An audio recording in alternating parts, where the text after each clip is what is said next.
Hey, my name's Rob Noy, and you're listening to the CrossX Method podcast. This is where our team and I talk everything health, including training, nutrition, and many other topics. So kick back, grab a coffee, and enjoy the show. Hello everybody, welcome back to the CrossX Method podcasts. We are up to episode 48 and I'm back this week. I missed you guys last week. Back with Rob. Hey Rob. G'day, how are you? Good, how are you? I'm good now. After what? One of my favourite things. I've realised I used to think going to Carindale was my most unfavourite thing. Oh. Because it just does my head in. But I was quickly reminded today that it's my second... What's your worst? Going to the transport department. Oh, yep, yikes. Yes. So, I had this side story before we get started. They have the COVID distancing markers out the front because it gets so busy, everyone's lining up to get in. Yeah. And, which is good, except some people are just oblivious. Oh, yes. I had this guy, he must have been nearly touching me. I'm like, and then I'm looking at him, looking at the marker on the floor, looking at the marker on the floor like, man, get away from me. Stop breathing on me. Yeah. Yep. And then it's a long wait. So I'm like out there and I thought, I'll pull my phone out while I'm just doing something on my phone. I look up and he's just like literally staring at my phone screen. I'm like, dude, get the hell away from me. Yeah. You had to bite your tongue. Oh, man. Anyway. Maybe we should be doing a meditation podcast or a relaxation one. So, all right. Well, ask good questions, thank you. I might get wound up. Love it. All right. Yes, I'll have to be very careful. No, I'll be fine. So also, I'm sitting here with someone who's a year older. Team, happy birthday, Rob. Oh, thank you. Yeah. Did you have a lovely weekend? I had an exceptional weekend. Good. Yeah, did some surfing and fishing and hung out with family and friends, so I had a great time. Love it. Yeah, amazing. Yeah, it would have been cooler if we were up to episode 40 on your 40th, but can't do that. That's all right. 48 it is. Well, if we go really slow, we could do 40 episode minutes. 50 on my 50th. Oh, yeah, okay. That'll do it. So, team, today we're going to chat about CrossFit. Surprise. So, we are actually going to dig into a little bit about what is CrossFit, and we think that this one's going to be pretty exciting, pretty interesting for you. So, I'm going to be really clear here that I have two questions in one. What is the CrossFit definition of CrossFit, perhaps, and what is your definition of CrossFit? All right, so the CrossFit definition is CrossFit is a strength and conditioning program designed for what we call GPP, which is General Physical Preparedness, and it is essentially what they say is constantly varied functional movement performed at high intensity. And my interpretation of CrossFit is exactly the same. Yeah. I didn't think there would be too much variance. No, it's pretty much the same. If I'm trying to explain it to someone, which we're about to do, it might be a little bit, basically we just break down those terms, really. Yep. If I'm trying to really break it down to someone in super basic terms, it's an all-inclusive training program for life, essentially. Oh, that's awesome. Actually, the coaches and I just talked about this last week when you were away, about how we explain it to people. So that's really cool. I think this is going to be a good one for them too. Perfect. Before we sort of unpack those few keywords in that explanation, I was laughing before we started this podcast because I said, Rob, I'm going to ask you who it's for. And I said, obviously your answer will be everyone. And you said, no, it won't be. So now I'm really interested to hear your answer. Who is it for? Everyone. No, it's for it. Look, what I say is it's for everyone that actually cares about improving their health. Love it. So there's people that don't care or can't be asked. Yeah. So, and we've had people come into CrossFit and leave and of course, and that's okay. But generally, the people we see fail immediately are the ones that don't want to put any effort into their training. Yeah. So, just tell me what to do. I don't know. I don't care what it's called. I don't care what. I don't want to. Yeah, this squat's good enough.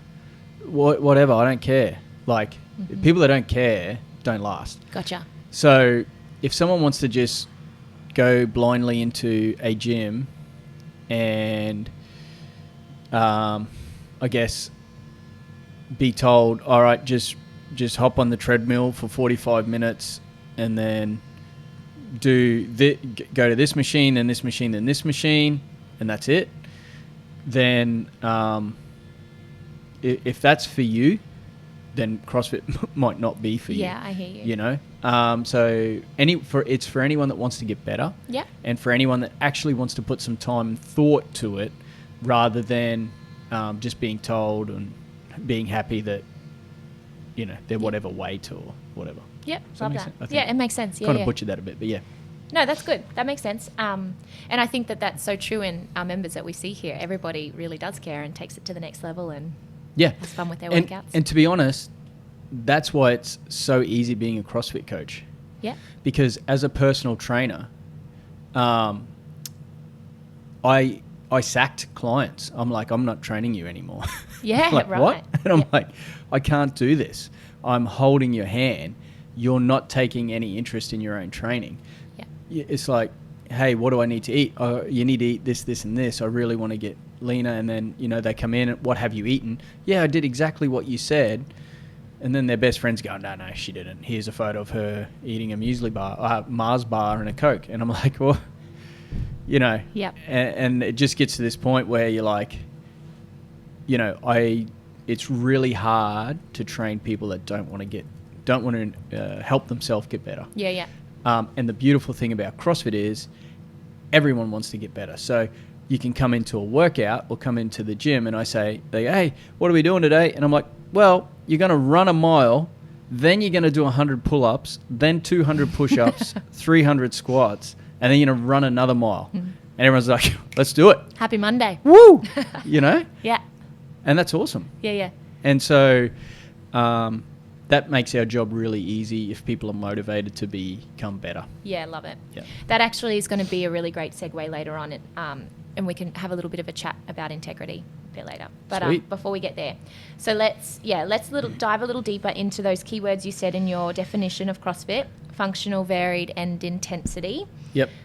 You happy to explore those three components now for us? Sure. Yep. So let's look at constantly varied first because that's the first in order of the expression. It is. Actually, before we go into that, you know, the way CrossFit is designed essentially is at foremost, it's safety, efficacy, and efficiency is how they explain it. So it's got to be safe, which the movements are by nature. It's got to have efficacy. So, you know,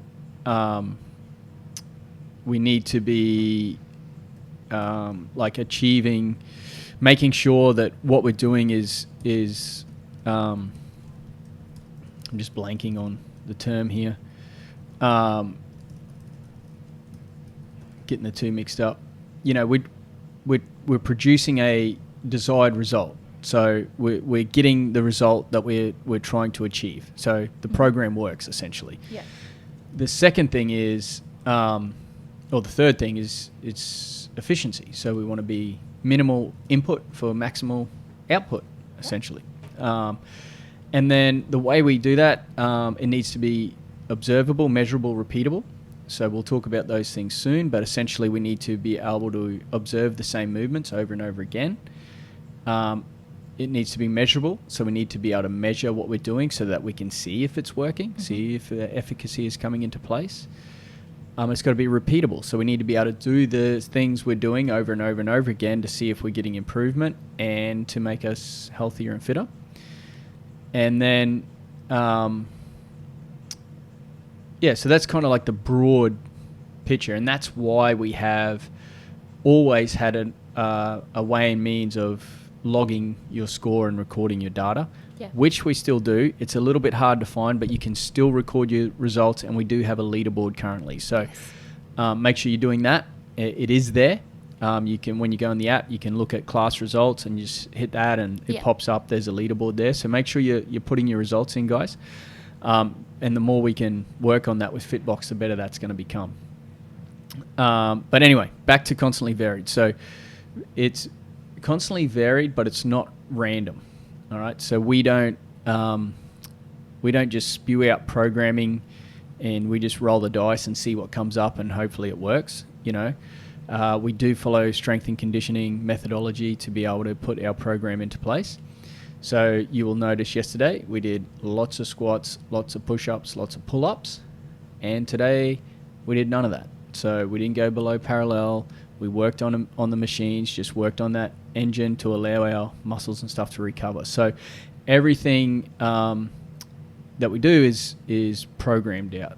Now, the thing with variance is, if you can imagine, you've got your 5K loop around your house or your suburb, I should say, it's a big house, around your suburb.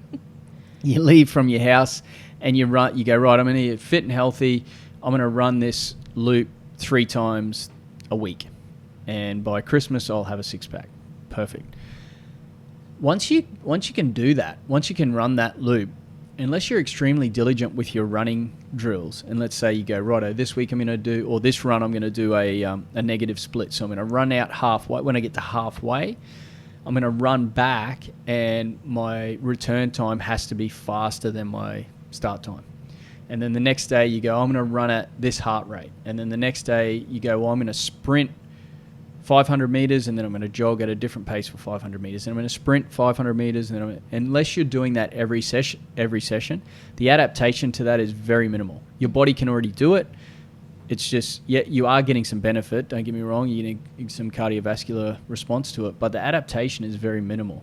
So with CrossFit, the thing that makes your body adapt is that variance. So yesterday, even though the run and the push-ups, pull-ups, squats felt like high intensity, it's all relative. It's a long duration by nature. That intensity is going to be lower. You're working at a lower heart rate. You're looking at strength stamina versus, say, today, where you're doing 10 1 minute 30 sprints off the roller onto the bike and then recovering, and then sprint and then recover, and then sprint and then recover. And then, tomorrow might be a heavier lift.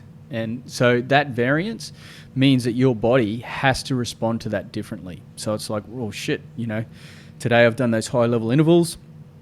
I've got to increase my lung capacity or the ability to be able to use oxygen for fuel, or I've got to be able to tap into, my ATP or my glucose or whatever the range of exercises that we're doing. And then once it does the strength, I've got to recover from that strength piece that I'm doing. So that challenging input where your body doesn't really know what's going to happen from day to day, that's the benefit of variance. Mm-hmm. So that's variance, and we do that constantly. Sweet.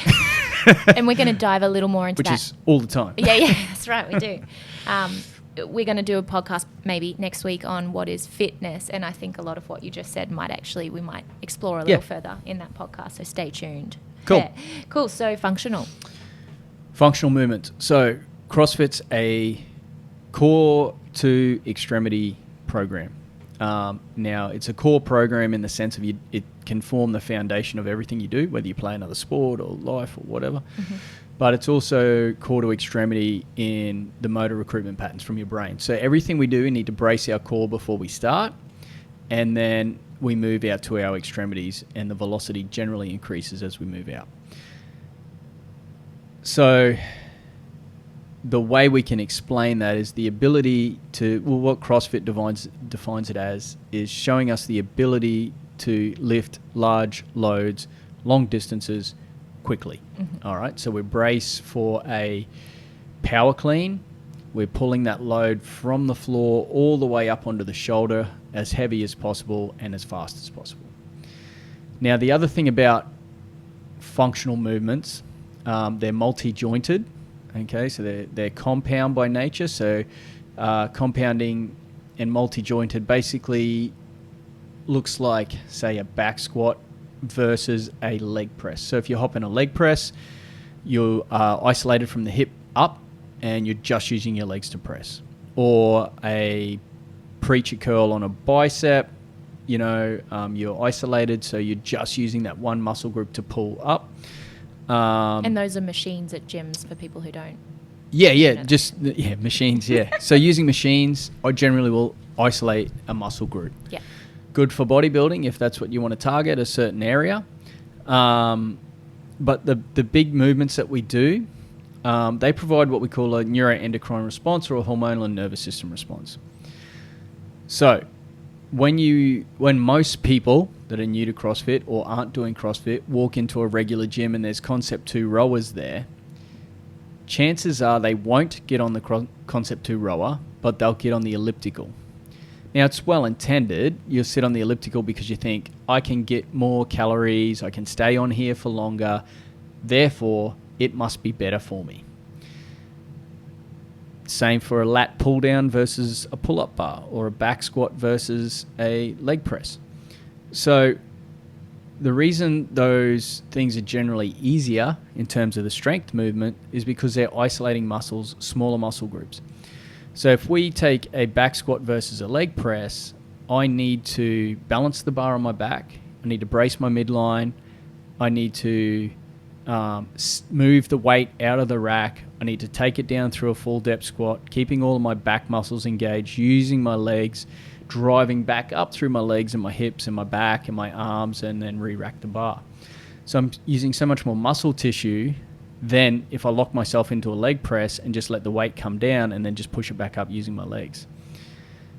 Same for a pull-up. You know, if your whole body's not engaged when we're doing a pull-up, it's much harder. And so we engage all of the muscles through our core, through our legs, then we do our nice strict pull-up, versus, again, locking our lower body underneath a pad and just pulling down on a cable machine for our back. And then say you jump on a Concept 2 rower, you know, you slide in, you set your back, you drive through your legs, you pull through your arms and your shoulders all the way through to your chest, and then you go again. So again, you're using a lot of muscle tissue. The movements that use a lot of muscle tissue provide us with that hormonal response of releasing human growth hormone, and the nervous system response, which is enabling our nervous system to operate faster. So the signal from your brain operating quicker to the muscles to recruit more muscle fibers to produce more force, aka we are then fitter and healthier. So that's our that's why we do functional movements. Mm-hmm. You also often give an analogy of when you're getting old, you want to still be able to sit up off your chair or the toilet. Absolutely. Yeah, so that's, I guess, that's what functional movements are. The reason we do them is to get that adaptation, but also then to maintain functionality and full range of motion. Mm-hmm. So, you know, we have points of performance for everything we do in CrossFit, and those points of performance are about maintaining full range of motion of the joint and strength through the full range of motion of the joint. So that takes us right through into later life. Yeah. You know, you need to be able to, the studies show us that the people that can maintain a full range squat later in their life live more independently for longer. Yeah. Yeah. So if you can get up off the floor after having a fall, there's more potential for you to not be in a nursing home, look after yourself, and be more mobile. Yeah. Yep. Makes sense. Awesome. Cool. Intensity. High intensity. Are you ready for high intensity? Yeah, sure. High intensity. So it's relative to each and every one of us. Now, the thing that you might not see or that we might not talk about, you would have heard me talk about this to you if I've done your introduction session. But we talk about mechanics, consistency, then intensity. So we need you to move well. So mechanics is basically your form and your technique. So being able to perform a air squat well, being able to perform a snatch well, whatever, the wall ball, whatever. And those things then fall back into those functional movements, obviously. So we need to be able to perform those well. And then once we can perform them well, we perform them over and over and over again, constantly. So show us that you can do really good air squats or wall balls over and over and over again. And when you can do that, then and only then will we say, get a heavier ball, go faster, put more weight on. You know, that intensity can be added in various ways. But until you're moving well, we shouldn't be going any heavier or attempting something that haven't got the foundations for. Yeah. This is probably one of the biggest things we see breached, you know, all the time as coaches. So we say we go too heavy on a power snatch and we're just muscling it into position and we're not practicing good movement. And then we continue to do that over weeks, months, years, and we see very little improvement because you are not practicing the movement to get better. We're trying to lift as much as we can for that day so that when I record my score on the leaderboard, I feel good about myself. So that's one of the biggest traps, I guess, people make that I see during CrossFit is like, hey, let's lift really, really well. And then you'll be able to express the strength that you have. And then when your technique meets the strength that you have, then the real work begins, right? So as beginners, we might take a regular 30-year-old male. Let's just give you some context. They might be a tradie or something like that, quite active. Maybe they've played footy in the past. And we bring them in and we set them up for a deadlift, and we can get them to, you know, 180 kilo deadlift.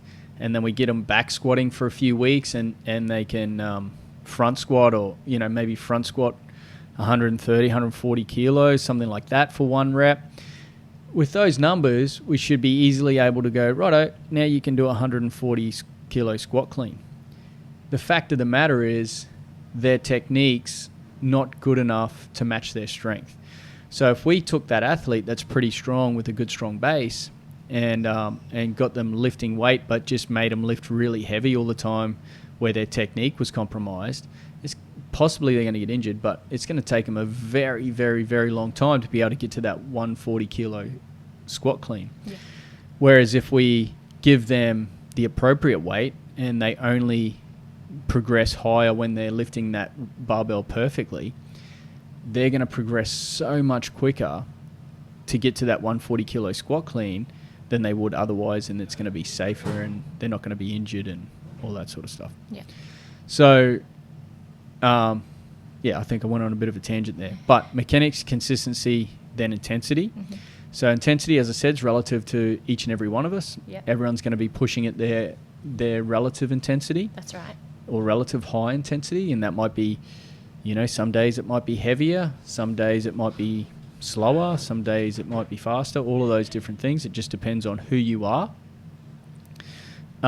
You know, you might be coming from an endurance background, so those days you might be able to go pretty hard, and then you might not have that much strength, so you might need to balance your strength out. Do we need to check who that is? I think so. Sorry. I'll give you 2 secs. We're just pausing there.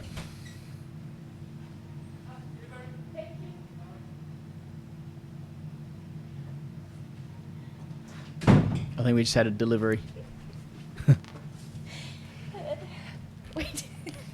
All good? We did have a delivery. Was he just funny. Going like, hoop, hey, hoop? Yes. Trying to make noises? Yes. All right. Back.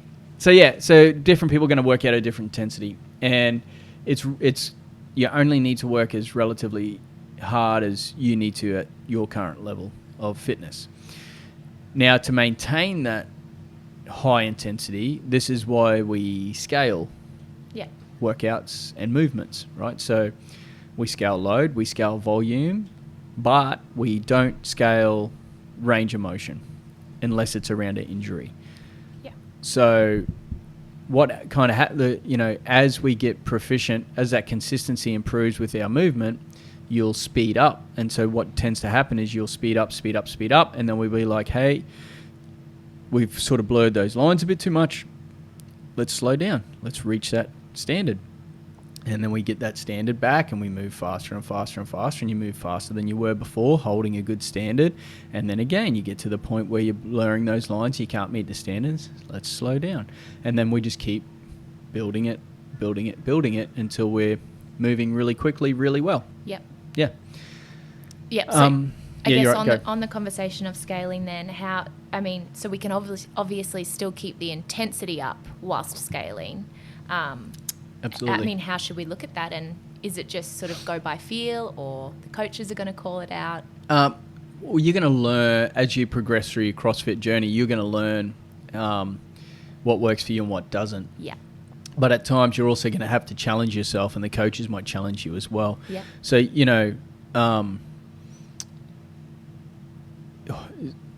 guys and girls are different. So more often than not, if we've got a young 20-something-year-old male, we're going to be pulling them back a lot. If we have a 30-something-year-old, 40-year-old female, we're going to be pushing them forward a lot. So it just depends on who they are, where they sit. And that's part of our job as a coach, to be like, hey, why don't you try this today? We think you're capable of this. Why don't you try it? Yeah. So falling into your comfort zone is a bit of a trap as well. Probably another topic to talk about another day. But love that. so scaling volume, it's pretty simple. Good example of it yesterday. 3/4 of the reps, half the reps, petition it. All of those things provide us opportunity to scale volume. And when we're looking at scaling load, that's pretty straightforward. That's when you hear us say, you should be able to do 10 power cleans, touch and go, unbroken at the weight that you're going to use for today's workout.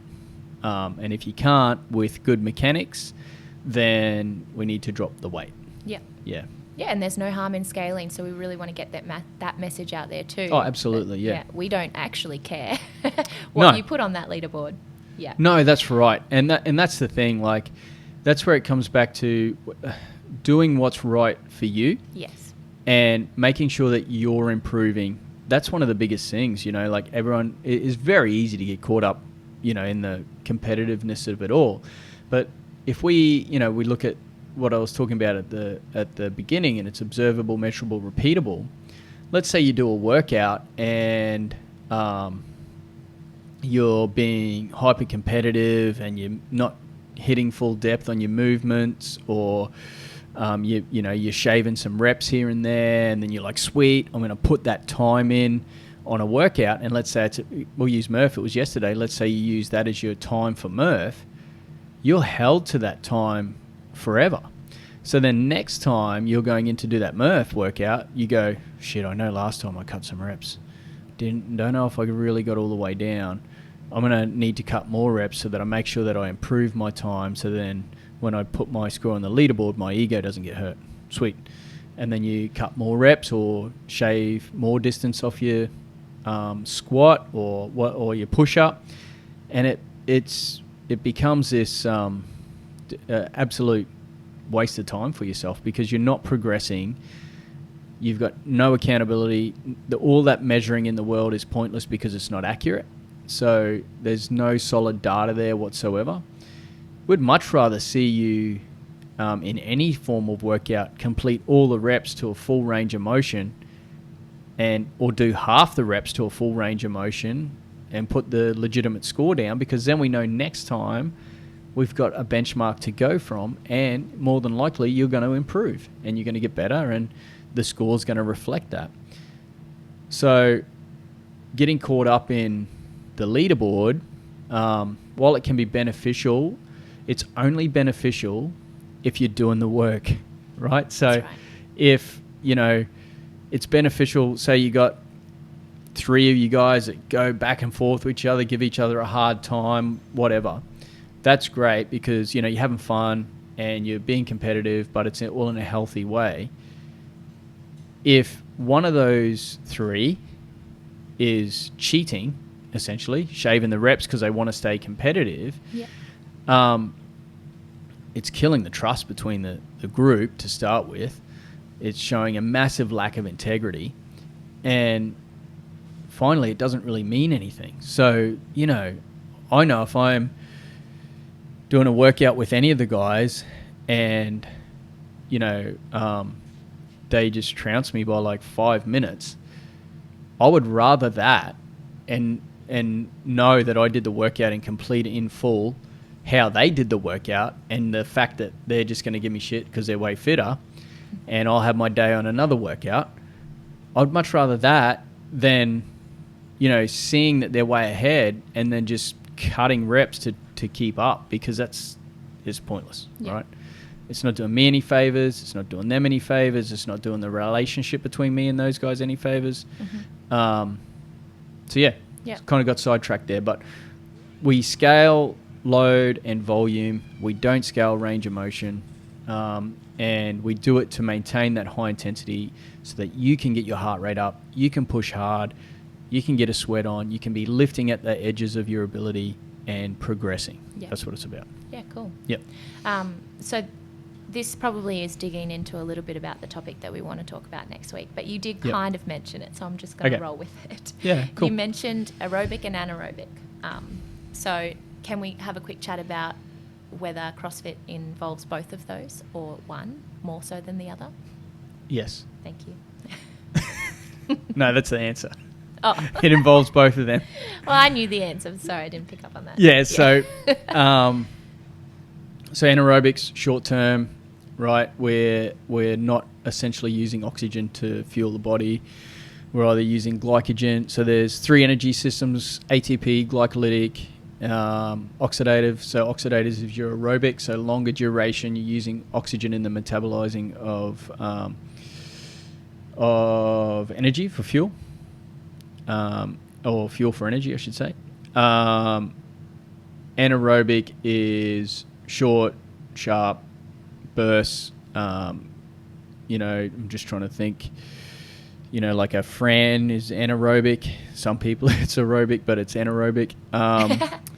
Today is kind of anaerobic because we're sprinting then resting. Yesterday, slightly aerobic because the duration, right? So we're working for a longer period. We're lower intensity. So it has both of the... CrossFit blends those on purpose. The reason we don't do aerobic stuff all of the time, let's think of endurance athletes. Don't hate me, endurance athletes. Well, it goes back to your example before too of like picking the elliptical for an hour. That's right. Yeah. So what we're doing when we're working at an aerobic pace for such a long period of time, at some point, unless you're very smart with your fueling, you're going to start burning muscle protein for fuel. So if you do that, you're actively getting weaker. All right. So when you're running long distances over and over and over and over and over and over again, like the big volume sort of push of the endurance realm, you're going to burn muscle. You're not going to get bigger. And there's a very simple way to look at this. Aerobic athletes at the Olympic Games, so the marathoners, and then have a look at the physique of the marathoners versus the physique of the 100-meter sprint athletes. That's the difference. Anaerobic versus aerobic. Yeah. And if you're in that aerobic training zone all of the time, that's what's going to happen. Mm-hmm. When you train anaerobically and in that glycolytic phase and then dip your toes in the aerobic phase, we get the best of all those worlds. We improve cardiovascular endurance and stamina, and then we look at all of those other things improving as well, strength, power, speed. But we'll get into that with What is Fitness. That's just a little teaser. Yeah. I had a really funny...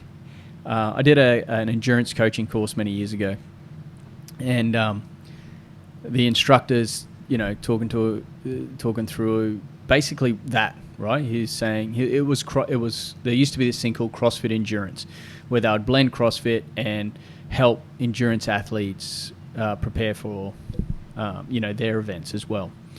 And so their methodology obviously was lower volume, higher efficiency of training, better output. And they were giving us that example, and they said, you can see someone that's been an endurance athlete all their life, they're weathered, they've been out in the sun a lot, their skin's damaged, all of these things when you look at older endurance athletes.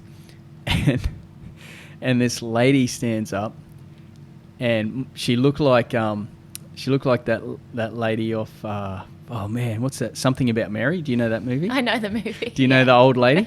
The old brown lady with the little dogs? No. Anyway, she's like this leather. She sits in tanning all the time. Anyway, it's this old lady. Her skin's like leather and just horrendously aged. Anyway, this lady stands up and is like, I think you're wrong. I disagree. I've been doing endurance training for like 30 years. And she literally looked like that lady. And everyone's just like, okay. The instructor's like, oh, yeah, some people, you know, it doesn't happen to everyone. It was very funny. Anyway. I can imagine it Yes, would have been. You had to be there, but I get it. Yeah. It was funny. The irony. Yes. This poor lady had zero self-awareness. Yeah, that's right. I guess we all tend to love and support what we do, though. That's right. You know, yeah, she might have... CrossFit's number one for that. Yeah, exactly. Isn't that the number one thing about being a CrossFitter or something, is that you always talk about CrossFit? Yeah. There's something along those lines. We've all been there. Yep. Okay, so in terms of what is CrossFit, is there anything else that you would want to say, or perhaps give another little in a nutshell of, if I'm sure a lot of our members have friends and family, I know I do, who ask us about CrossFit, and maybe they're interested, maybe they just want to know what it is that we do. Yep. How can they perhaps explain CrossFit? Oh, that's pretty tough. Because I've been doing it for 11 years, and I still struggle to explain it to my family because they kind of just don't get it. And they, so it is challenging. I guess the best thing you can do is say, hey, come and try it. Yeah. Like, honestly, like our introduction program, if you come and do that, at worst, you're risking a month of your life training, which is going to benefit you anyway. You're going to learn something, and it's going to cost you no more than a PT session a week for 4 weeks.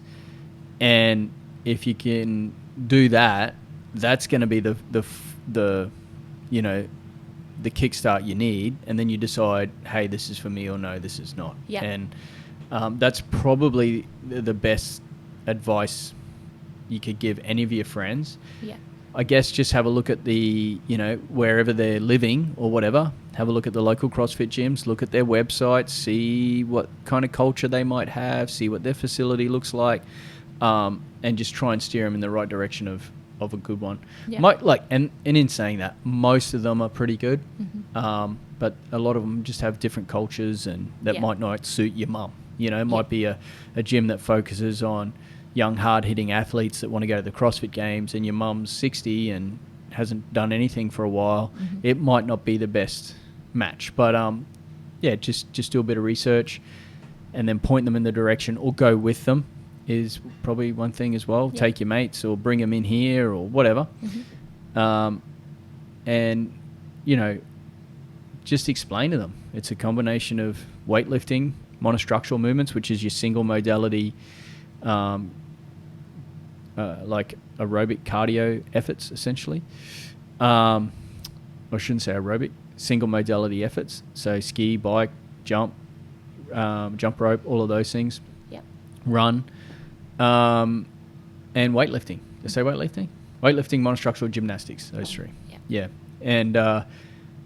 And just reassure, if you've got people that you really want to get into it for their health, just reassure them that, hey, everyone scales everything. So if you look at a workout of the day, especially if you looked yesterday, you're like, what the hell? I can't do that. Show them some of those workouts and give them an example of, oh, hey, last time I did it, I didn't even run. I just got on a bike and I did 3 push-ups and, 3 pull-ups, however many push-ups and how many squats. And I just stopped after 15 minutes and then biked again. Yeah. Just, I guess, explaining that, how it works. And one of the CrossFit, ways of explaining or the things that they say is that the needs of an Olympic athlete and your grandmother are the same, and they vary by degree, not kind. So the Olympic athlete needs to squat, needs to sprint, jump, all of those things. Your grandmother needs to be able to squat. She needs to be able to walk, not run. She needs to be able to move out of the way of something, step off a gutter, step up onto a box, So the movement patterns don't change. It's just the degree in which you're performing those movements that changes. Yeah. Yeah. I love that. Awesome. Excellent.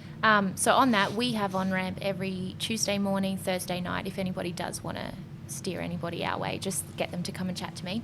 Yep. And then also on that, what did you just say? It's gone from my head. Oh, yeah, if anyone out there wants a Bring a Mate's Day, come and talk to a coach, because if there's enough demand for that, we can definitely organise that kind of event. Yeah, it's something we haven't done for a bit, actually. So, yeah, we might look at that. It does mean we need to change the programming, because we don't want you to bring your friends in to, come and try and do DT one day where they're trying to deadlift, power clean and push jerk and they've never touched a barbell before. So we do vary the programming for that. So we can look ahead to do that if there's enough interest. And not only that, we've got some other stuff coming up too. We do. Yeah. I'll let you talk about it. Yeah, we've got a boys' night coming up. So the 18th, Friday the 18th of June this month. Yeah. 10 days away. We will have a 4:15 class as normal, so everybody's welcome to that one, ladies and men. And then we're going to boot the ladies out of the gym so that you guys can have a bro sesh from about 5:30 onwards. Yeah. So we'll just do, we had a really good turnout at the last one. Yeah. We'll do some man stuff. There'll probably be some bench press, throwing some heavy weight around. There'll probably be absolutely no cardio. A few mirrors. BYO mirror. Yeah, don't bring a mirror. And then we'll have some beers afterwards. Yeah. And just chill out. I think I had such a great feedback after the last one. It's been probably too long, so everyone really enjoyed it. I think it's super beneficial for all the guys to get together and just give each other a bit of shit. And what I was really surprised with actually was the conversations that we had. So it was really cool. Some really good conversations around mental health and just general well-being. Yeah. And even like for new dads or even guys without kids, just the struggles and stuff they're going through. And it's really good to know that there's other people going through what you're going through and just being able to talk that out. Yeah. You can probably do that with girls in the room, but we'll it give creates you a better environment. Yeah. So really cool, and we'll figure out some. We'll pick a charity and we'll chuck $10 in the bucket and donate it to a charity. Yep, love it. And ladies, you can definitely go across to Karina for their 5:15 and 6:15 session if that time suits you best. Yeah. So all the ladies get over to Karina and almost have a ladies' night at the same time. We could. But if there's any guys there, don't give them a hard time and intimidate them. Yeah, that's right. All right. I think that's all from us for this podcast. Sweet. We will be back next week with 49. How good's that? We're on such a good streak. Yeah. What is fitness next week? Yeah, what is fitness? Yeah. Cool. If you've got any questions around that, send them in beforehand. And we can totally. Maybe hopefully make sure we address it. Yeah, love that. All right. Thanks, Leah. Thank you. Bye. Bye.